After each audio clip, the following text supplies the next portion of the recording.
Ya, bismillahirrahmanirrahim. Assalamualaikum warahmatullahi wabarakatuh. Pada hari ini pertemuan pertama dengan saya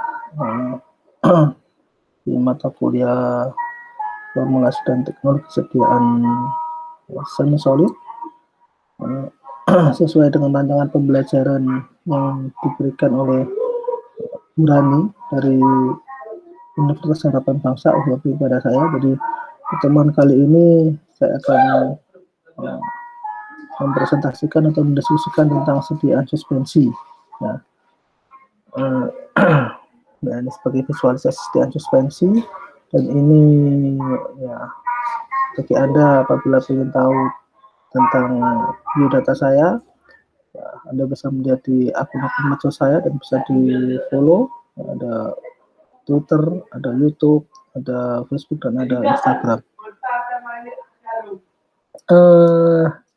Langsung kita ke ini suspensi. Jadi, apa sih suspensi itu?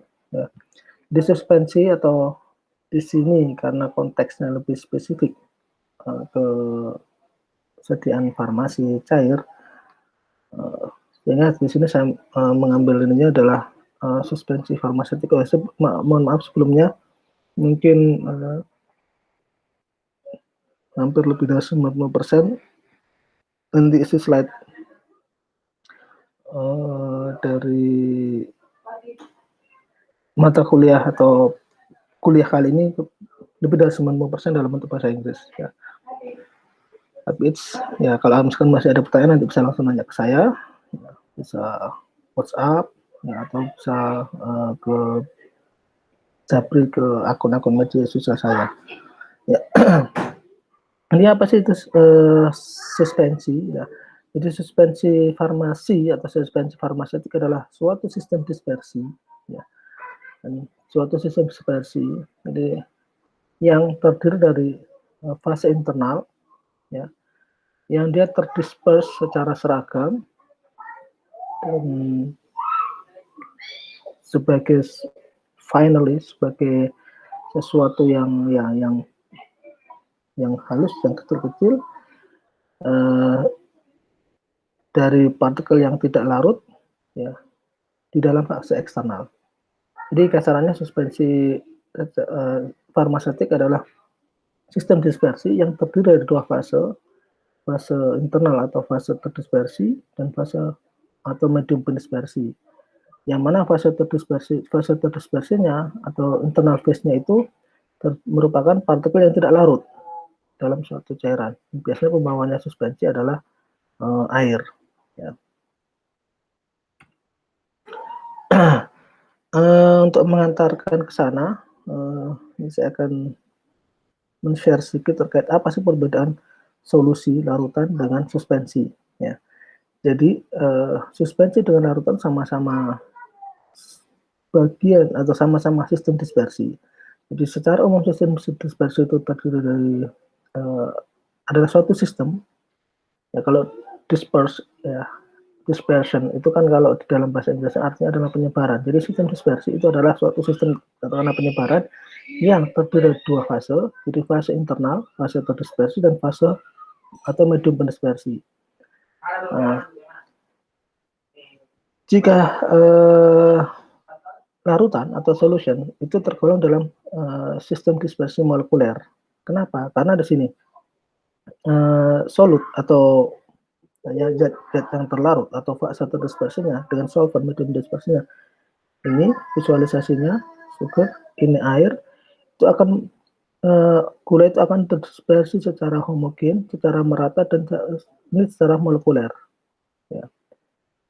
Dan kita mengatakan bahwa gula itu larut dalam air, dan itu dia terlarut, sehingga namanya terdispersi molekuler. Jadi ketika dia sudah terdispersi secara homogen, secara ini, karena molekuler, jadi tidak bisa lagi dipisahkan setelah jadi itu mana fase terdispersinya dan mana medium pendispersinya. Itu larutan.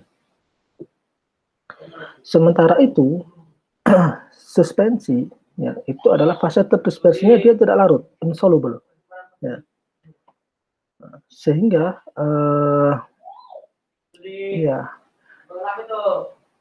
Di dalam sistem dispersi, suspensi secara ukuran bukan molekuler, tetapi dispersi koloidal atau dispersi kasar. Karena secara ukuran lebih besar dibandingkan dengan, ya dia bukan molekuler. Ya. Contohnya ya kalk ya, atau kalsium laktat ya, di mix dicampur dengan air, jadi suspensi. Kita lihat di sini visualisasinya dia seperti terbentuk seperti klaster-klaster. Ya. Kalau yang sebelumnya dia molekuler tuh di sini, kalau molekuler nggak bisa dilihat dengan kasat mata, dengan mikroskop pun nggak bisa karena dia sifatnya benar-benar molekuler. Kalau ini bisa, ya. Jadi dia tidak terlarut, ya.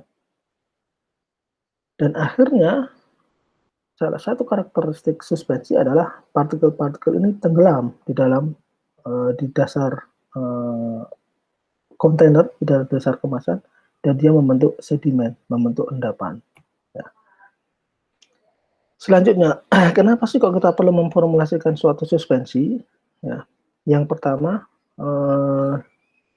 kita menggunakan atau membuat suatu formula suspensi itu apabila kita ketahui obat itu tidak larut ya di dalam pembawanya ya. Di dalam pembawanya misalkan kita mau membawa dalam pembawanya air dan diketahui obat yang akan kita buat itu adalah tidak larut dalam air, suspensi menjadi salah satu alternatifnya. Terus yang kedua, suspensi itu dapat menutupi, to mask, untuk menutupi rasa pahit dari obat. Karena kebanyakan obat itu rasanya pahit. Terus alasan berikutnya, dibuat formulasi suspensi, ya, itu adalah untuk meningkatkan stabilitas obat. Ya. Terutama untuk obat-obat yang mempunyai stabilitas yang kurang bagus di air. Atau ya, umumnya stabilitas di air. Terus yang berikutnya, alasan yang lainnya adalah untuk mendapatkan pelepasan obat yang berkelanjutan, ya, sustain release. Ya. Terus apa sih yang atau bagaimana suspensi itu dikatakan suspensi ini bagus? Ya. Jadi how we can say that the suspension is good? Ya. Yang pertama adalah suspensi ini, ya, harapannya dia mengendap, settle slowly, pelan-pelan. Ya. Dan seharusnya atau idealnya dia dapat diredisperse, jadi atau diresuspensi atau diresuspensi segera, cukup dengan shaking the container, cukup dengan mengocok kemasannya. Biasanya dalam kemasan botol suspensi. Ya. Yang kedua, suspensi itu dapat dituang, disporable, dapat dituang. Ya. Karena kita tujuannya adalah untuk diminum kan, ya. Atau ya pourable terkait dengan kemudahan untuk diberikan, how to administer. Ya. Yang ketiga adalah suspensi, partikel dalam suspensi itu kecil, ya, pada ukurannya optimum, kecil, dan relatif ukurannya seragam.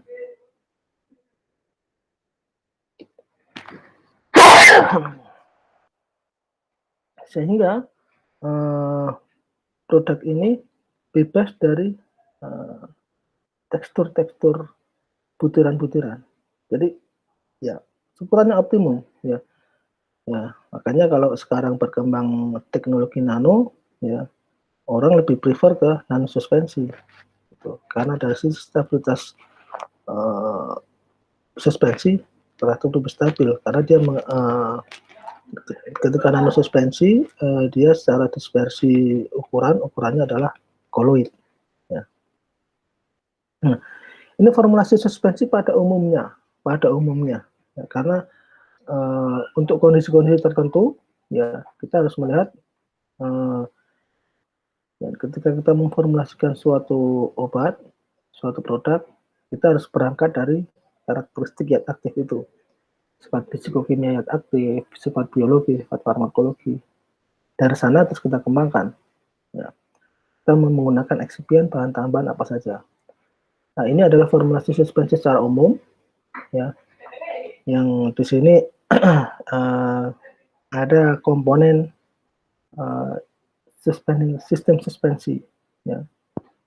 Jadi kan tadi suspensi itu terdiri dari fase yang tidak larut dan fase ya medium dispersinya sebagai pembawanya. Nah, karena dia tidak larut, makanya dalam sistem suspensinya dia mengandung wetting agents atau senyawa pembasah. Terus juga senyawa-senyawa dispersan atau deflokulasi atau senyawa-senyawa yang flokulasi yang dapat menyebabkan flokulasi dan thickeners. Thickeners itu senyawa-senyawa untuk meningkatkan viskositas dari suspensi itu. Berikutnya terkait dengan komponen yang pembawa suspensi atau faktor atau fase eksternal. Ya. Di antaranya yang diperlukan ada pengendali pH, ya. Mostly kebanyakan digunakan buffer, ya. pH buffer, larutan buffer, ya, senyawa buffer. Kalau diperlukan, ditambahkan dengan senyawa-senyawa penjaga tekanan osmosis. Diperlukan juga pewarna untuk supaya sediaan suspensinya menarik secara penampilan. Perlu tambahkan perasa, terutama untuk sediaan suspensi yang diberikan secara oral, dan pewangi. Dan pewangi ini menyesuaikan dengan tujuan penggunaan kita dan juga menyesuaikan dengan warna dari sediaan kita.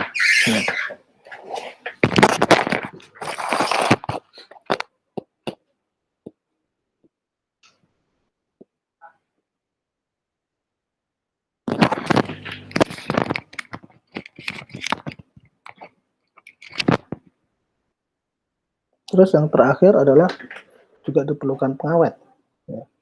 Karena sediaan suspensi itu sediaan cair, misalkan pembawanya yang kebanyakan pembawanya adalah air, itu adalah media yang cukup optimum buat pertumbuhan mikroba, sehingga diperlukan pengawet. Jenis-jenis suspensi farmaseutik diantaranya ada suspensi oral antacid untuk obat mah, suspensi oral antibakterial, ya, atau antibiotik, ya. Suspensi oral dry syrup, serbuk kering, ya, ini biasanya isinya juga antibiotik. Suspensi oral analgesik, ya, anti nyeri. Suspensi oral antelmatik untuk obat-obat cacing. Suspensi oral antikonvulsan untuk obat batuk, dan suspensi oral antifungi untuk anti jamur. Pengelompokan suspensi pada umumnya dikenal dengan yang pertama berdasarkan klasifikasi umumnya, ya,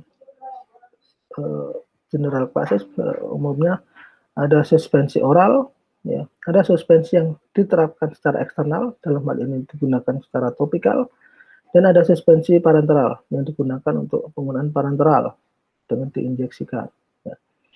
Berdasarkan proporsi susunan dari partikel solid, ada suspensi encer, di sini konsentrasi solidnya 2-10%, dan ada suspensi terkonsentrasi, concentrate, suspensi pekat, yang mana konsentrasi solidnya kurang lebih sekitar 50%, W per V, ya, berat per volume. Berdasarkan sifat elektrokinetik partikel padatannya, ada dikenal suspensi terflokulasi dan suspensi terdeflokulasi. Dan berdasarkan ukuran dari partikel padatannya dikenal dengan suspensi koloid, yang mana ukurannya kurang dari 1 mikron, 1 mikrometer, suspensi kasar, yang mana ukurannya lebih dari 1 mikrometer, dan nanosuspensi, yang ukurannya sekitar 10 nanometer. Atau kalau di beberapa pustaka dinyatakan sana disebut nanopartikel itu ketika ukurannya di bawah 100 nanometer. Yang perlu diperhatikan terkait ketika kita memformulasikan suatu suspensi, yang pertama tadi ya senyawa pembasah, wetting agents, ukuran partikel, bentuk partikel, interaksi partikel-partikel, dan senyawa-senyawa pensuspensi. Wetting agent, senyawa pembasah, yaitu suatu senyawa yang ditujukan sebagai agen pembasah itu jika dia mempunyai sifat mampu menurunkan tegangan permukaan cairan dan sehingga dia memfasilitasi fase terdispersinya itu spread, tersebar lebih mudah tersebar. Wetting agent ini penting, merupakan faktor penting yang perlu diperhatikan ya untuk formulasi suspensi. Kenapa? Karena semakin mudah partikel itu terbasahi, maka suspensi itu akan lebih stabil. Kemampuan membasah ini tergantung dari sudut kontak ya, antara partikel dan pelarut, yang mana harapannya dia semakin mudah terbasahi ketika sudut kontaknya itu kurang dari 90 derajat. Ya. Misal contohnya polisorbat 80. Ukuran partikel ini juga penting sekali, ya, adalah bagian kritis yang perlu diperhatikan, ya. Dan ukuran partikel ini harus sebisa mungkin diturunkan ukurannya ya dalam rentang tertentu atau rentang yang optimum. Kenapa? Karena semakin terlalu besar ukuran partikel atau terlalu kecil ukuran partikel itu juga nggak bagus buat suspensi. Ya. Cari ukuran partikel yang optimum, kecil tapi optimum, tidak terlalu kecil. Kenapa? Karena ukuran partikel yang besar itu akan dia akan sangat cepat mengalami pengendapan, settle down. Dan ukuran partikel yang lebih kecil itu ada probabilitas atau dia dapat kemungkinan besar mengalami aglomerasi, membentuk aglomerat itu cukup besar. Ya. Sehingga diperlukan ukuran partikel yang optimum untuk didapatkan suspensi yang stabil. Bentuk partikel juga perlu diperhatikan. Ya. Yang perlu diperhatikan adalah sebisa mungkin diharapkan kita dalam membuat suspensi itu didapatkan bentuk partikel yang sferis, ya, yang sferis itu bulat. Ya. Bentuk sferis itu diharapkan lebih bagus karena dia akan lebih viskos, dan ketika sferis itu untuk mencapai kondisi yang uniform, yang seragam, itu relatif lebih bagus dibandingkan dengan bentuk non sferis. Dalam artian di sini ya bentuk sferis is preferable, lebih disukai daripada bentuk partikel yang seperti jarum. Ya, kalau jarum itu ketika misalkan nanti dia mengalami sedimentasi pengendapan, susah sekali untuk diredisperse, susah sekali untuk diresuspensi. Ini ada interaksi partikel-partikel, ya, ada zeta potensial, ada deflokulasi, dan ada flokulasi. Ya. Dikenal suspensi terflokulasi. Itu yang bagaimana sih? Bisa dilihat sini visualisasinya, gambarnya. Ya. Ya. Ini adalah tahapan ketika kita mau membuat suspensi terflokulasi. Ya. Di dalam suspensi terflokulasi, ya, terbentuklah flux, yaitu agregat yang loose, yang ya kurang rapat, ya, agregat yang relatif ya nggak terlalu rapat, ya. Yang ini akan meningkatkan laju sedimentasi. Kenapa? Karena ukuran partikelnya itu meningkat. Ya. Jadi partikel-partikel yang tersedimentasi itu ukurannya meningkat. Nah, ini tergantung pada porositas dari fluxnya. Ya. suspensi terflokulasi. Suspensi terflokulasi itu ini gambarannya vlog. Ya. Jadi dia loose agglomerates. Jadi dia ada poros-poros antar aglomerat ini. Ya. Pada sistem terflokulasi, partikel-partikel ya masing-masing partikel ini itu melakukan kontak ya satu dengan lainnya membentuk loose agregat ya, agregat yang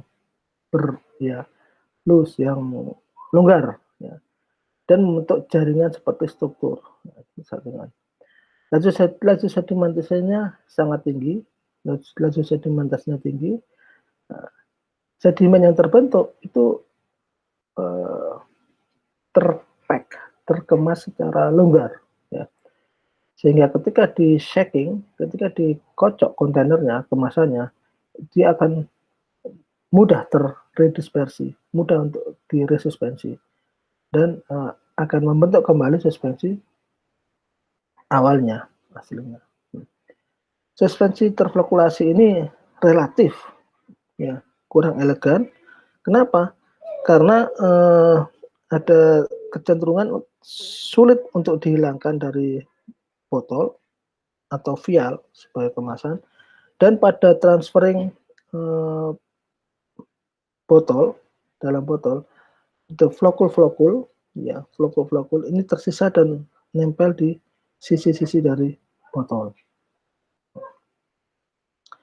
Suspensi deflokulasi ya pada suspensi ini masing-masing partikel itu mengendap ya settling ya, laju sedimentasinya rendah ya, dan ini akan mencegah entrapping, penjerapan medium cair yang akan membuat ini sulit untuk diredispersi melalui agitasi ya. Dan fenomena ini dikenal dengan istilahnya caking ya, kick, dia rapat ya, ikatannya rapat. Partikel-partikel yang lebih besar dia akan mengendap lebih cepat, dan partikel-partikel yang lebih kecil akan tertinggal di supernatan ya, sehingga supernatannya ini terlihat seperti cloudy, seperti ada mendung di sana. Ini perbedaan antara suspensi deflokulasi dan deflokulasi. Pada sistem suspensi terflokulasi, partikel-partikel itu membentuk agregat-agregat yang loose, yang longgar, dan membentuk suatu jaringan seperti struktur. Ya. Laju sedimentasinya tinggi, sedimen yang terbentuk itu cepat terbentuk. Sedimen yang terbentuk itu loosely packed, terkemas secara longgar, dan dia tidak dapat membentuk cake. Ya. Yang flokulasi ini sedimennya mudah untuk diredispersi kembali. Yang keenam, suspensi ini kurang menyenangkan dalam penampilannya. Yang ketujuh, flokul-flokul itu nempel di sisi-sisi dari botol. Yang deflokulasi atau non-flokulasi, partikel-partikel itu eksis sebagai bagian yang terpisah, laju sedimentasi rendah, ya. Sedimen terbentuk secara pelan. Ya. Sedimen yang terbentuk itu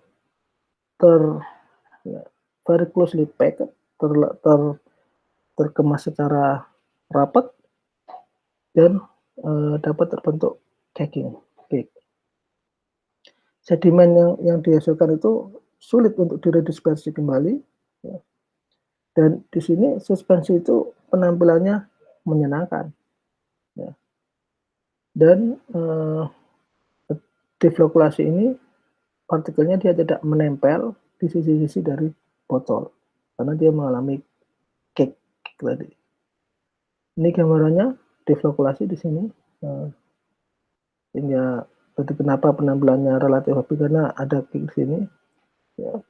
Dan itu deflokulasi dia nebar di mana-mana ya. Jadi bisa dibilang ini secara penampilan bagus ya. Tetapi yang perlu diantisipasi adalah sebisa mungkin caking yang terbentuk di sini dia tidak terlalu mengeras, karena kalau mengeras dia akan sulit sekali untuk dibuang, susah sekali untuk di-disperse kembali. Berikutnya ada senyawa-senyawa yang sifatnya sebagai suspending agent. Senyawa-senyawa yang dapat mensuspensikan sistem atau yang akan kita harapkan suspensi. Ya. Jadi suspending agent ini biasanya dia merupakan suatu surfaktan, yaitu suatu senyawa yang dapat mengaktifasi permukaan. Nah, suspending agent ini dia membentuk film lapisan di sekitar partikel dan dia menurunkan atraksi gaya interpartikel. Dan suspending agent ini dia juga meningkatkan imparts viskositas dari larutan. Contohnya natrium alginat, metil selulose, dan karboksimetil selulose, silikon dioksida, dan lain-lain.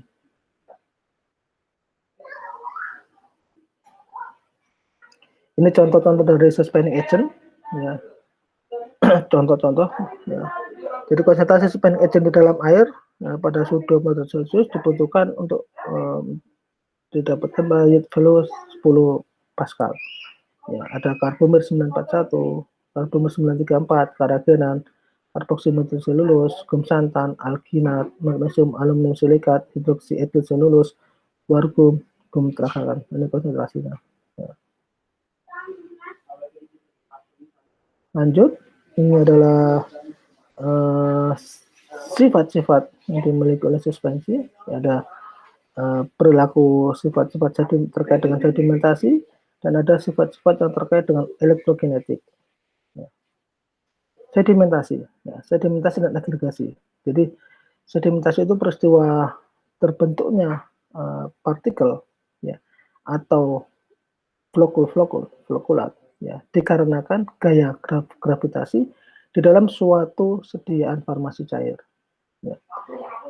Pengendapan dan agregasi, ya, itu dapat menyebabkan terjadinya cake, jadi kayak cake, ya, cake dari kue. Jadi dia flokulnya itu cukup kuat. Ya. Suspensi secara fisik dia tidak stabil. Kenapa? Karena interaksi partikel-partikelnya, dan dia secara akhirnya hasil akhirnya dia akan mengalami caking, compaction, jadi kuat padatan. Ya. Ini masih lanjut dari karakteristik atau sifat-sifat dari suspensi. Ya, ini suspensi yang diharapkan. Ya. Ya, kalau suspensi yang bagus, tapi ya dia seperti ini. Makanya tadi saya sampaikan di awal bahwa ya kalau boleh memilih sekarang, nano suspensi yang bagus ya dibentuk dalam bentuk nano suspensi, karena dengan dibuat nano suspensi dia tidak akan terjadi endapan di sini. Karena nano suspensi dia tergolong koloid, yang salah satu karakter koloid adalah dia tidak mengalami pengendapan, agregasi, sedimentasi. Ini yang diharapkan. Terus dia mengalami flokulasi. Ya, jadinya begini. Ini ya, terjadi kick di sini. Ya. Ini gambar suspensi yang stabil. Ya. Partikel berdispersi tersebar secara merata, mungkin. Dan ini suspensi yang unstable. Nah, dia terbentuk network link antar partikel. Ini tahapan awal, tahapan akhir, dan ini terbentuk gels. Nah, ini suspensi ya, ini dia mengalami agregasi. Suspensi, ya, agregasi. Nah, lanjut. Tadi ada fenomena perilaku sedimentasi, ya, terus juga ada fenomena atau perilaku atau karakteristik terkait dengan elektrokinetik. Ya. Jadi dari kata-katanya elektro dan kinetik. Elektro itu artinya dari kata-kata electricity yang artinya listrik, dan kinetik yang artinya adalah moving, gerakan, sesuatu yang dihasilkan oleh karena adanya gerakan. Ya. Jadi ini teori electrical double layer atau teori lapisan ganda elektris. Ya. Jadi ketika suatu elektroda diimmerse, ya, dicelupkan di dalam suatu larutan yang elektrolit, ya, akan diikuti dengan adanya akumulasi pengumpulan muatan. Ukuran partikel, ya, seharusnya dia memiliki ukuran lebih dari 1 nanometer. Pemisahan muatan itu akan selalu terjadi pada interface antar muka elektroda dalam suatu larutan. Kelebihan muatan pada suatu permukaan elektroda itu diakumulasikan oleh suatu akumulasi kelebihan ion pada muatan lawannya, muatan kontrasnya, muatan lawannya, ya, di dalam satu larutan, ya. Jadi kan plus minus biasanya kalau muatan listrik, positif dan negatif. Ini gambaran teori lapis ganda elektrik, ya. Jadi EDL, electrical double layer, itu adalah suatu daerah transisi antara dua fase yang dia terdiri dari lapisan molekuler inner, ya, inner molecular layer, dan ada daerah difusi yang di luar, ya. Terus ada lapisan intermediate, jadi di tengah-tengah antara lapisan molekuler inner di dalam dan lapisan difusi di luar. Ini gambarannya. Ya. Ini adalah lapisan difusi, ya, ya, dengan gambaran karena kinetik, ya kan, difusi itu kan perpindahan partikel, perpindahan suatu, ya, perpindahan, ya, kalau kita obat perpindahan dari kita perpindahan dari suatu senyawa obat dari konsentrasi tinggi konsentrasi rendah, sehingga gambarnya di sini kan dia dinamis, ya, plus minusnya. Ini lapisan difusi, ya, electrical double layer di sini, ya. Di sini ada positif negatif, ya, dan di sini ada kelebihan, ini kan difusi, ya, difusi ke sini, ya, electrical double layer, ya, dia terdiri inner molecular, ini inner molecular, kelebihan muatan positif, ini muatan negatif, ini potensial dia akan mengalami begini muatan listriknya, ya, dan plus akan selalu ketemu dengan negatif. Ini dia karena dia difusi, ya, positifnya akan bergerak ke negatif, ya, sehingga di sini ada kelebihan muatan positif. Lapisan-lapisan dari electrical double layer, ya, mengacu kepada Stern, ya, dikatakan di sana oleh Stern bahwa suatu electrical double layer itu terdiri dari dua bagian, ya. Bagian yang pertama dari lapisan double ini diketahui sebagai fixed part atau Stern layer atau lapisan Stern yang meninggalkan hampir seluruh yang fix di dalam terhadap permukaan padatan, ya.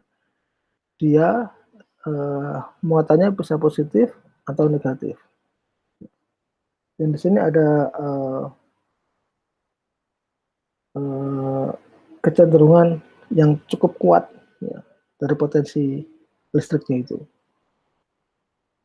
Berikutnya bagian kedua dari lapisan ganda ini adalah diketahui sebagai bagian difusi, ya, atau lapisan difusi. Yang ini memperlihatkan, ya, atau memperpanjang, extend, meningkatkan beberapa jarak hingga ke dalam fase liquid, fase cair, ya. Lapisan ini terdiri dari ion, ya, both signs, dua-duanya positif dan negatif, ya. Jadi ini adalah charge bersih, muatan bersih itu equal, setara dan kebalikannya adalah kebalikan dari fixed part, bagian yang fix. Ada penurunan potensial yang gradual, bertahap, ya, dari potensial listrik ini ke dalam suatu bulk itu ruahan dari cairan suspensinya, yang mana distribusi muatannya ini tidak seragam.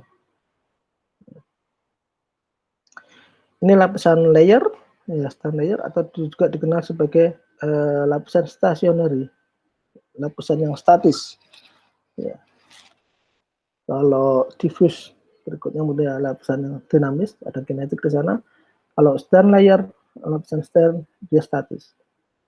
Terjadi di dalam dekat, ya, sebelah atau berdekatan dengan permukaan dari partikel tersebut. Ion-ion terikat pada permukaan secara kuat, very firmly. Terjadi karena ada fenomena absorpsi dan ada interaksi Coulomb. Ini stand layer, dia statis. Ya. Ini muatan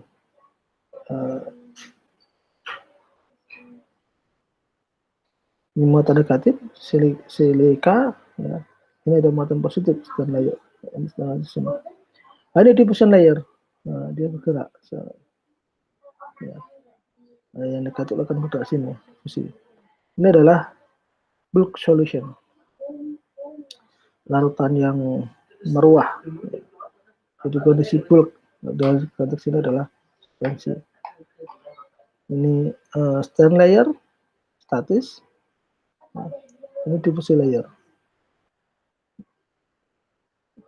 Ya. Lapisan difusi, ya, ini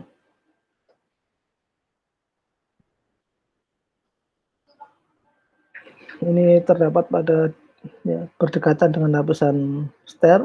Ya. Lapisan ini dikenal sebagai lapisan cairan bulk. Ya. Terjadi di antara lapisan ster dan bulk ruangan. Ya. Muatan positif dan negatif dapat dilihat. Ini metal, ini ster layer, ya. Ada muatan positif, ini elektrolit, diffuse layer. Ya. Ini ion-ionnya, dia dinamis. Ya.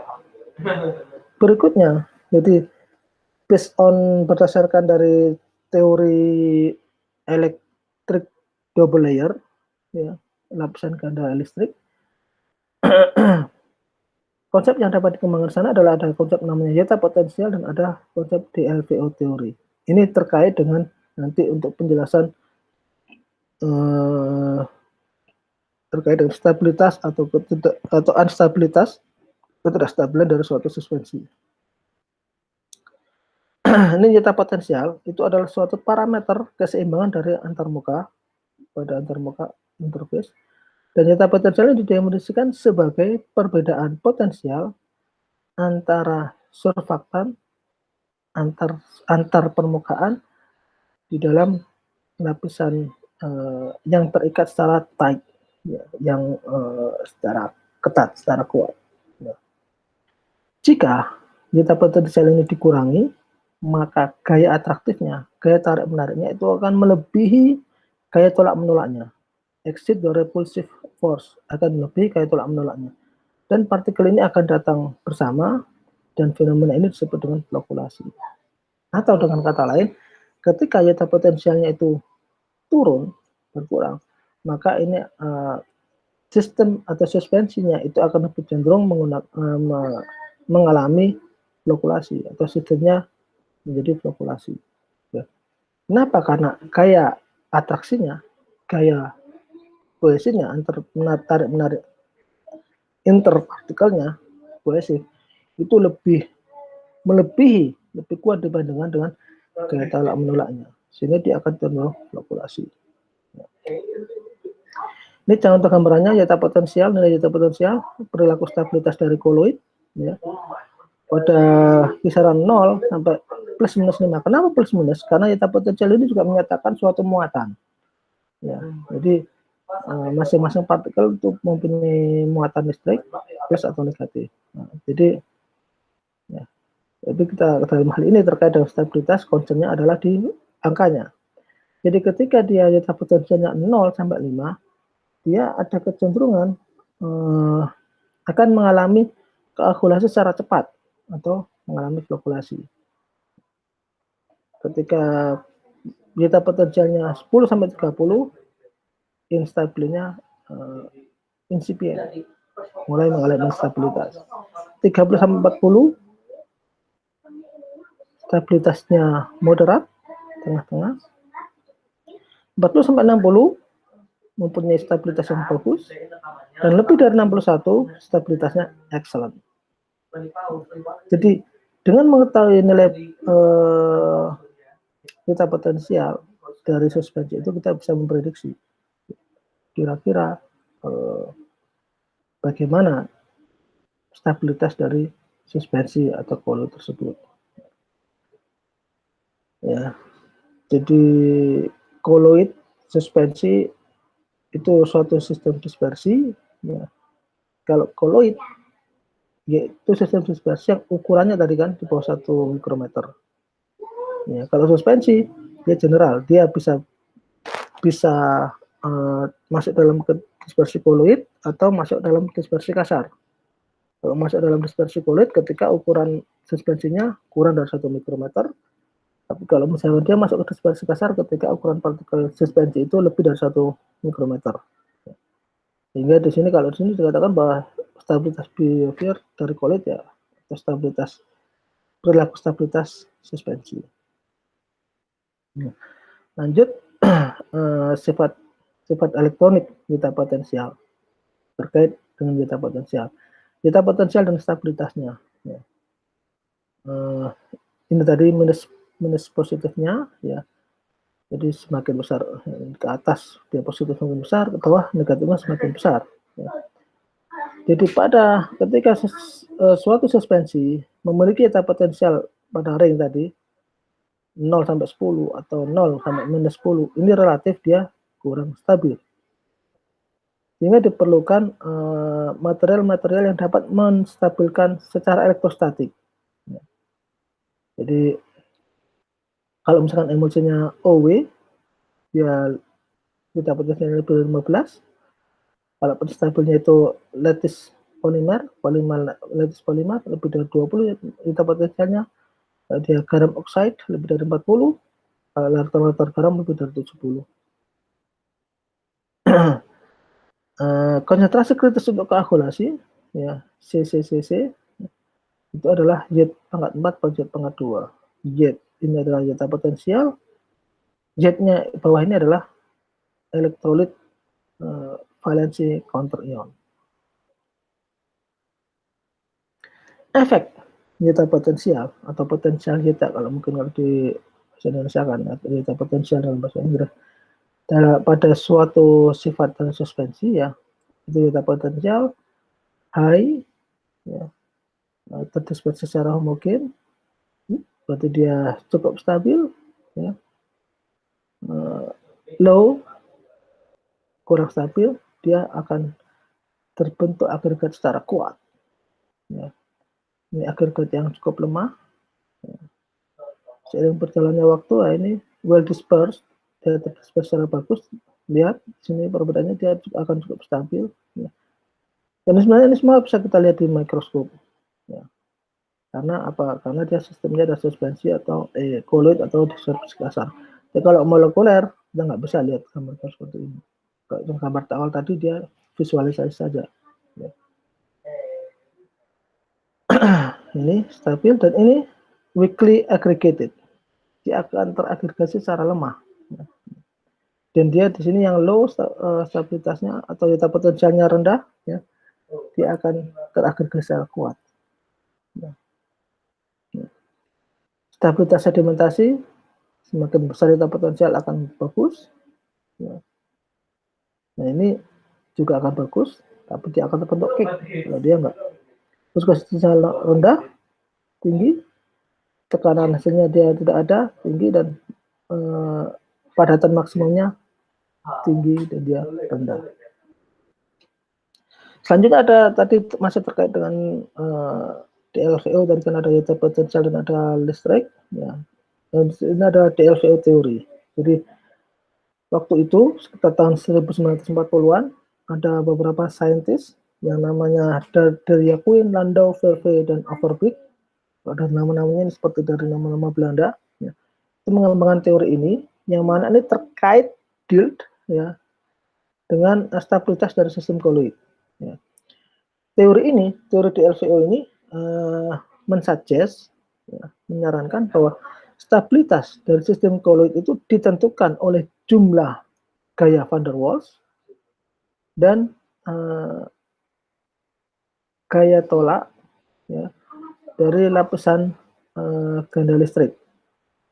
Yang ini cukup eksis di antara partikel-partikel karena mereka satu sama lain itu terikat atau dipengaruhi oleh gaya Brown.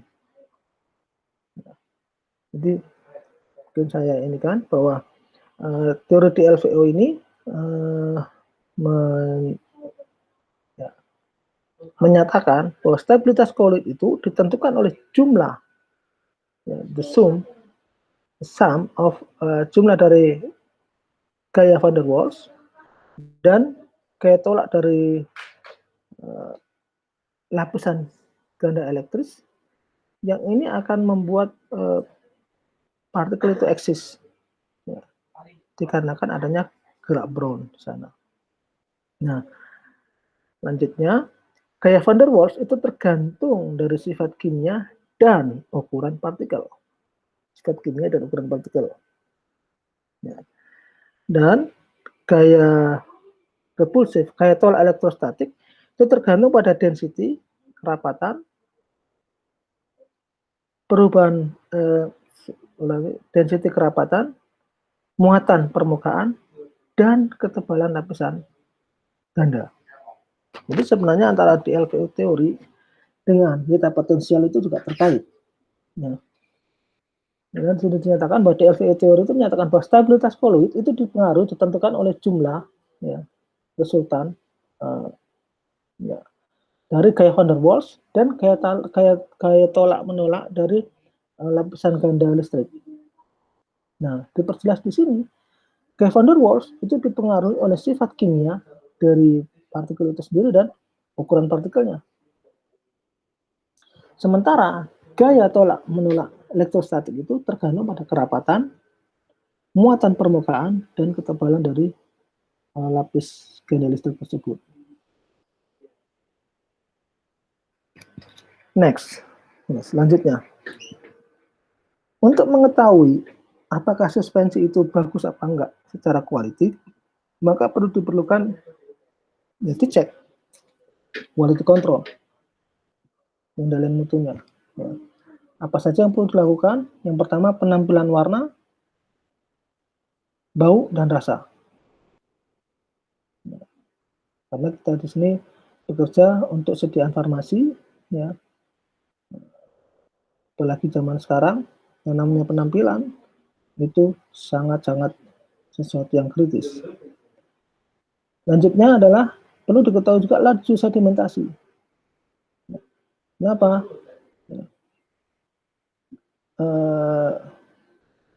Mengacu pada slide saya sebelumnya, karena dari laju sedimentasi ini kita dapat mengetahui bayangan atau gambaran kira-kira bagaimana stabilitas suspensi kita.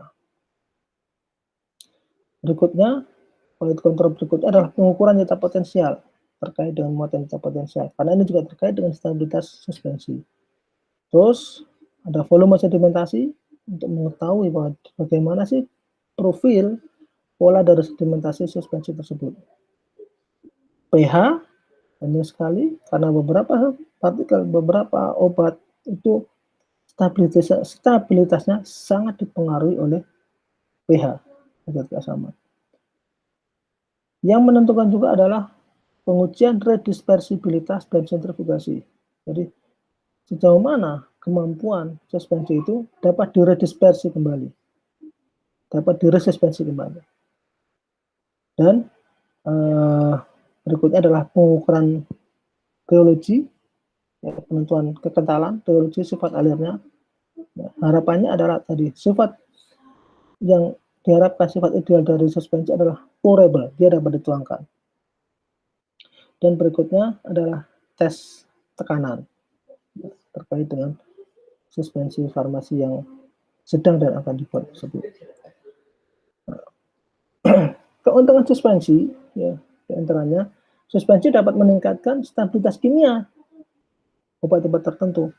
Misal untuk obat-obat prokain dan penicillin G, obat dalam suspensi itu akan menunjukkan laju bioavailability, laju ketersediaan hayat yang lebih tinggi dibandingkan dengan bentuk sediaan yang lain. Anda bisa lihat di sini ya, dari slide ya, dari ya, saya di kotak ini harusnya bahwa larutan itu mempunyai bioavailability yang paling tinggi. Jika ada di sana langsung istirahat, larutan gambaran seperti air, minum langsung dia kontak dengan membran biologis, langsung mengalami absorpsi di sana. Berikutnya adalah suspensi. Dari suspensi ini, obat akan keluar dari suspensinya relatif lebih cepat dibandingkan dengan kapsul, tablet gempa, dan tablet salut. Sehingga dari sisi bioavailability suspensi relatif lebih bagus secara laju, secara konten juga dibandingkan dengan secara laju bioavailabilitas, secara ya, kecepatan bioavailabilitasnya dibandingkan dengan sediaan-sediaan padatnya. Ya. Durasi dan onset dari aksi obat suspensi itu dapat dikendalikan. Contohnya dengan protamin, zinc, insulin suspension atau suspensi protamin, zinc, insulin. Dan keuntungan yang lain dari suspensi adalah suspensi itu dapat menutupi rasa tidak enak atau rasa pahit dari suatu obat. Contohnya suspensi chloramphenicol palmitat. Ya, seperti kita ketahui, chloramphenicol sangat-sangat pahit sekali. Nah, dengan dibuat formulasi suspensi dan yang digunakan chloramphenicol palmitat yang kepahitannya relatif lebih tidak pahit dibandingkan dengan chloramphenicol, ini dapat menutupi rasa ya, pahit dari chloramphenicol. Ada keuntungan, ada kekurangan. Ya. Ada keuntungan, ada kerugian, ada kelebihan, ada kekurangan. Nah, ini keterbatasan atau kekurangan dari suspensi terkait dengan stabilitas fisiknya. Ini sangat rentan stabilitas fisik suspensi. Kenapa? Karena yang deliver, yang diantarkan di sini, yang dikemas di sini adalah partikel-partikel yang dia tidak larut, terutama tidak larut dalam air. Karena kebanyakan pembawa larut untuk sediaan cair adalah air, termasuk dalam suspensi. Sedimentasi dan pengompakan, ya, itu dapat menyebabkan masalah. Ya. Suspensi ini bulky, memakan ruang, memakan tempat, ya, sehingga harus selalu diperhatikan, ya, ketika dia penanganannya dan transportasinya. Ya. Karena suspensi biasanya dikemas dalam botol, ya, atau mungkin sekarang ada yang single dose, dia dibuat dalam bentuk saset. Ya. Tapi kalau dibandingkan dengan sediaan padat, relatif bulky dia makan tempat. Ini tantangan, jadi memformulasikan suatu suspensi itu relatif lebih kompleks, relatif lebih sulit.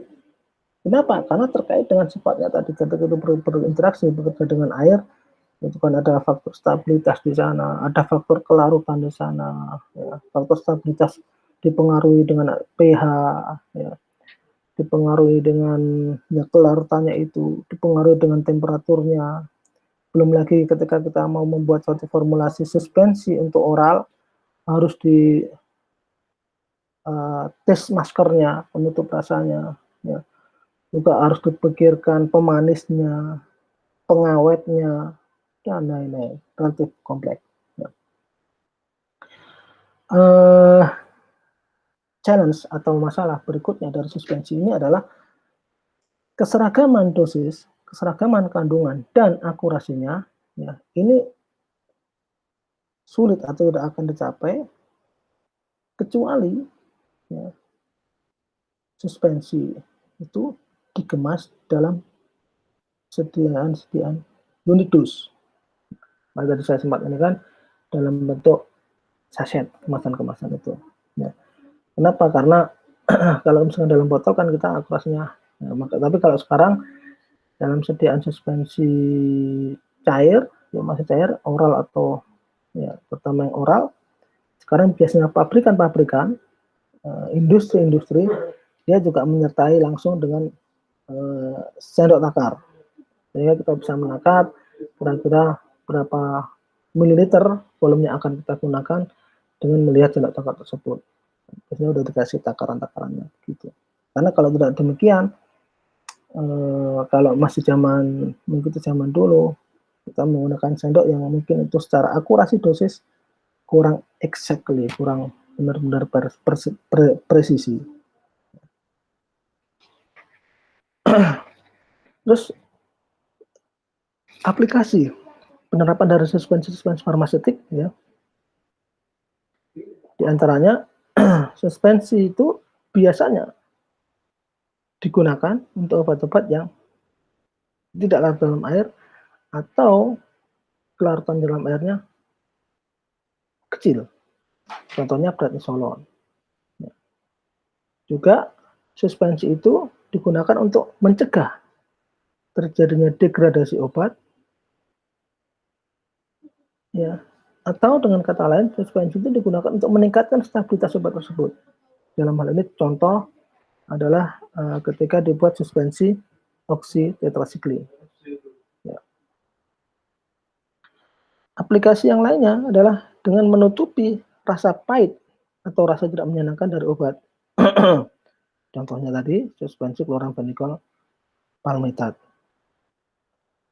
Dan suspensi itu juga dapat diformulasikan untuk topikal. Contoh yang cukup terkenal Calamine lotion. Jadi lotion tapi dibuat dari dengan sistem suspensi yang isinya adalah Calamine. Kalau secara sediaan komersilnya, brandnya yang terkenal adalah Caladin.